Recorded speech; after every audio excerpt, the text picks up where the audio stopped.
Hi, my name is Dr. Mary Casey Jacob. I'm the psychologist at the Center for Advanced Reproductive Services. I'm what's called a health psychologist or a medical psychologist, which means I have all the training that any psychologist would have, but my work is always focused on helping people navigate some kind of a healthcare or medical system when their bodies are letting them down. At the center, I do a range of different kinds of work. Sometimes I help people get over needle phobias or quit smoking. I help people cope with the sadness of their infertility. I help people decide what to do, especially if you're a member of a couple and the two of you are not exactly on the same page. In this tape, what I'd like to do is help you think about in vitro fertilization. You have seen the physician talk about the medical side of this process, what the different steps in the IVF recipe are. And I want to talk with you about what it's like to go through the process, to experience it, so that you can try to prepare yourselves as well as possible. I'm going to start by talking about the medications. And I know that some of you may have used these injectable medications before, but I'm going to ask you to hang in there because I'll get to other topics that I bet will be new for you. For those of you, however, who have never used the injectable fertility medications, thinking about the use of those hormones can often be one source of anxiety as people wait to get going with their IVF. So I want to tell you what it's like. And I think the good news is that on the injectable medications, we rarely see dramatic mood or behavioral side effects. Unlike some other medications that we use for other purposes, for these medications, for almost all of you, it's going to fall well within the tolerable range. However, there are some predictable side effects that many of you will experience, and I want to help you know what to expect. The first thing is that if you're going to take one of the medications that shuts you down hormonally at the beginning of your cycle, you might experience hot flashes. These medications are sort of putting you in a false menopause temporarily, and hot flashes are one of the most common side effects of that. So you might experience hot flashes, about half of you will, and they can range from the mild end where you just feel warm when nobody else feels warm, and you spend a lot of time saying to other people, "Is it hot in here?" And they look at you and say, "No, I'm good." And that's the mild end. And then the more dramatic end is where you can have these really out-of-the-blue drenching sweats. They don't last long, maybe 30 or 40 seconds, but they're really annoying. And if they happen when you're sleeping, you know, you might want to keep a pile of dry t-shirts by the side of the bed so you can just change easily. But half of you will experience some of these, and usually at the milder end. And the other half of you are unlikely to experience hot flashes. Whether or not you experience hot flashes tells us nothing about how the medication is working. It's really just the luck of the draw whether you experience these or not, and they'll go away when you're finished using the medication. On the doses that we use for IVF, we do not see mood changes on these drugs that shut you down hormonally. When we use these same drugs for other purposes in much larger doses, we do sometimes see mood changes, so you may have heard about that. But on the doses we use for IVF, very, very, very unlikely to happen. Now, when you move on to the medications that you take to stimulate your ovaries to produce multiple mature eggs, here's what we see. About half of you will feel emotionally and behaviorally completely normal.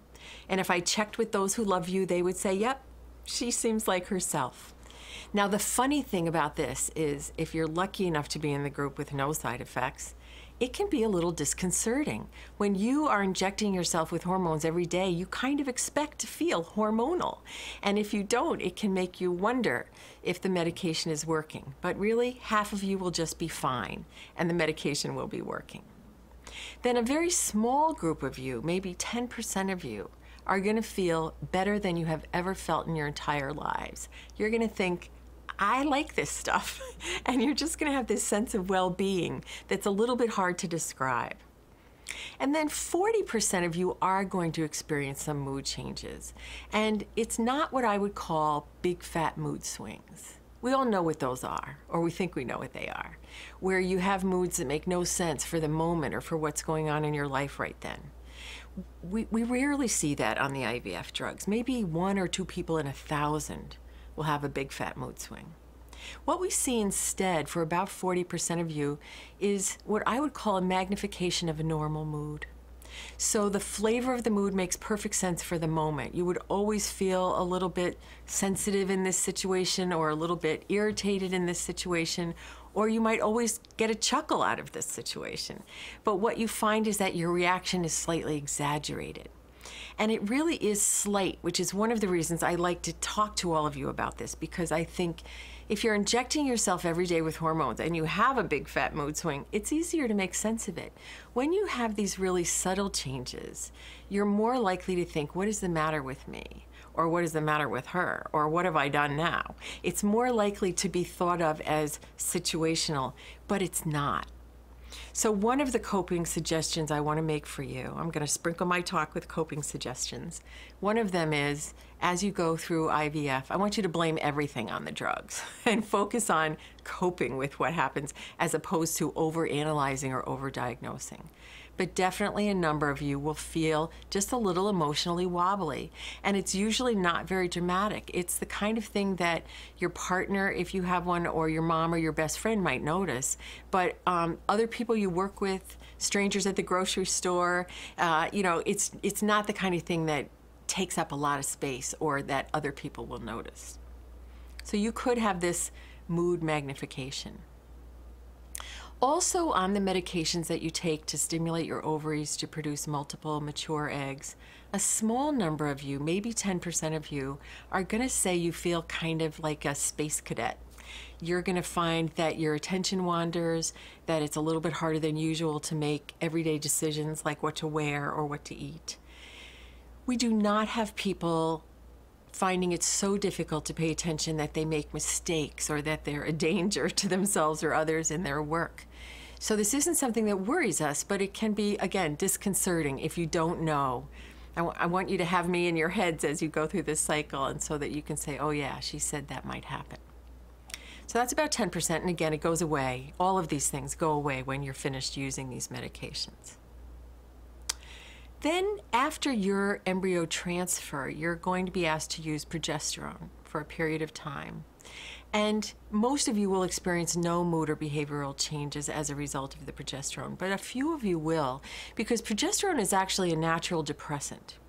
And it's very rare that we see the progesterone that we use cause people to feel depressed. Very rare. What we see instead for a small number of you is that the range of your mood, the highs and the lows, gets leveled down so that you don't have as much excitement about some things or as much sadness about something. So you might feel emotionally just a little bit flat. And this can also be very disconcerting, particularly if you get a positive pregnancy test and your response is kind of like, oh, that's good, right, honey? Because you're really planning on being thrilled, I think. But for some people who have this side effect to the medication, your response might be flat. And that doesn't worry us. It will go away when your pregnancy starts making its own progesterone and you can stop using the progesterone supplements. And again, that's a very small minority of you that will experience that. So when we look at this all together, we can say that some of you will definitely know that you're taking these hormones and you will feel some changes, and those who are close to you will be able to tell there are some changes. But it's really rare that a woman will say, this was torture and I couldn't do this again. So that's the good news, because I think some of you are expecting it to be bad. And the information I'm giving you applies whether or not you have a history of premenstrual changes with significant mood changes, whether or not you had significant side effects if you took Clomid. That's a completely different kind of medication and doesn't tell us how you will respond to these injectable medications. And it doesn't matter whether you have a history of a major mood problem like depression or anxiety. None of those things predict for us who will have these side effects to these medications. I've been the psychologist on the team at the center since 1991, and I am as clueless today about who will have these responses as I was in my first year on the job. I really have not learned anything that helps me predict. So if you're a worrier, if you're somebody who spends a lot of time thinking, I bet it will be terrible, and what if it's terrible, I want to suggest to you that you do whatever you can to interrupt that kind of thinking. So this is another coping suggestion. Interrupt that kind of thinking if you can, because there's no way for you to know in advance if you're going to have these side effects, and only a minority do, and they're not usually terrible. So this is not a place to put much attention in the weeks that lead up to your IVF. Now, also related to the medications is the whole injection thing. And I want to say a number of things to you about needing to do these injections at home or on the job or wherever you are when it's time. The first thing is that if we thought you would screw it up, we wouldn't let you do it. We have been training people up to do these kinds of things at home for decades, as have all fertility programs.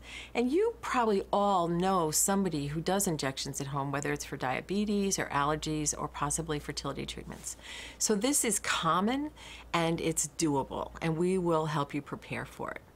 Most of you will get your training for this online, but if you need a personal sort of touch, if you wanted to talk it through with your nurse after you did the online training, that's always a possibility for you. But as you think about getting ready for the injections, again, from a coping perspective, I want you to think about a couple of different things. First, I want you to recognize that deciding who is going to give the injections is a choice. I'm aware that we tend to talk to our patients as if we get to decide, and as if we have an expectation that the woman attempting to conceive will give herself the small subcutaneous injections that come before the egg retrieval, and that partners or other family members will give progesterone injections that follow the embryo transfer. But it's a choice, and there's many different ways of thinking about the choice. So first of all, for example, we could talk about how you feel about needles. Are you scared of needles? There are people who are terrified of needles. There are people who are just a little anxious about needles, and then there are people who don't care about needles. So if you're terrified, if you are phobic of needles, I want you to ask for my help before you do your cycle. I always say, I tell people about my husband. My husband, Mike, was a macho kind of guy. He was a New England powerlifting champion, but he had to close his eyes if somebody picked up a needle in his presence, even if it was on television. He would say, "Tell me when it's over and I'll open my eyes." So if you're like Mike, if you're really scared of needles, I want you to ask for help. It's a very treatable condition, but I need to be able to work with you for, 2 or 3 weeks at least before you do your cycle in order to be effective. And then we will help you get through it. Now, if you are in that middle group where you feel anxious about needles, but you're always able to make yourself do what you need to do, what you're going to find by the end of your IVF, where you have needles every day, is that you're hardly going to be able to remember what you were worried about. And this is because the #1 most effective treatment for any kind of fear or phobia or this kind of fearful anxiety is what we call exposure therapy. So just by virtue of doing it every day, your body stops listening to your brain because your body has figured out there is no crisis going on here, and it stops that anxious response. So by the end of your IVF, you're pretty much going to be over this. Now, in terms of deciding who's going to do the injections, you might think about who's scared and who's not scared, but there are other things to think about too. Commonly, our patients think, and now I'm speaking about the woman who's trying to conceive, commonly they think, I should do those small injections unless I'm unable to. But I would say to you, it depends. Is one of you, if you're doing this with a partner, is one of you way more of a control freak than the other? Maybe that person needs to do it. Is your mom or your best friend a nurse who could easily help you? That would be okay too. If you're doing this with a partner again, have you been looking for a way to feel like we're making a baby together when so much of what we do with you has you in different rooms? Going through this together might be a psychologically helpful thing for you, where one of you prepares the medication, the other gives the injections, but somehow you're doing it together. It's a little piece of time each day that you spend together. So there's lots of different ways of thinking about this. And when I talk with our patients about coping and how to be good copers, one of the things I always want to point out is that good copers really focus their attention on trying to make choices where they actually get a vote, where you have power and authority. And this is one of those areas. You get to choose who's going to do your injections, and choosing it will help you feel a little bit more in charge of things. And that's helpful because so much of the experience of infertility is an experience of feeling out of control, of not being able to control something that you feel like you should be able to control. And of course, on the one hand, I would say to you, if you don't have any children now, just wait, because if we're successful in helping you have kids, you're never going to feel in control again. However, we all want to feel a little bit in control, and making choices where we can is one way to do that. So take some time to think about who should do the injections, and you will find that very helpful. You will find that other patients are helpful in helping you figure out how to cope and manage the injections. There's lots of little hints flying around our offices. The nurses are very helpful. Don't be afraid to ask questions, and we will help you get through it. I also want to remind you, as you're getting ready to do your first injection ever, if you're completely new to this, you're going to be home and we're not going to be with you, but we always have somebody on call in an emergency. And different kinds of medical practices define emergencies in different ways. But for us, in fertility land, if we have said, take this shot at 9 o'clock tonight, and you're having trouble making it happen, that's kind of an emergency. So you just call into our offices. There's always somebody who can talk you through it. And most of you are never going to need that, but I want you to know that that help is there just in case, so you feel like you have a little bit of a backup available if you need it. So that's it for medications and injections, and I hope you'll take any questions you have to your doctor or nurse, or feel free to call me if you feel that I can be helpful.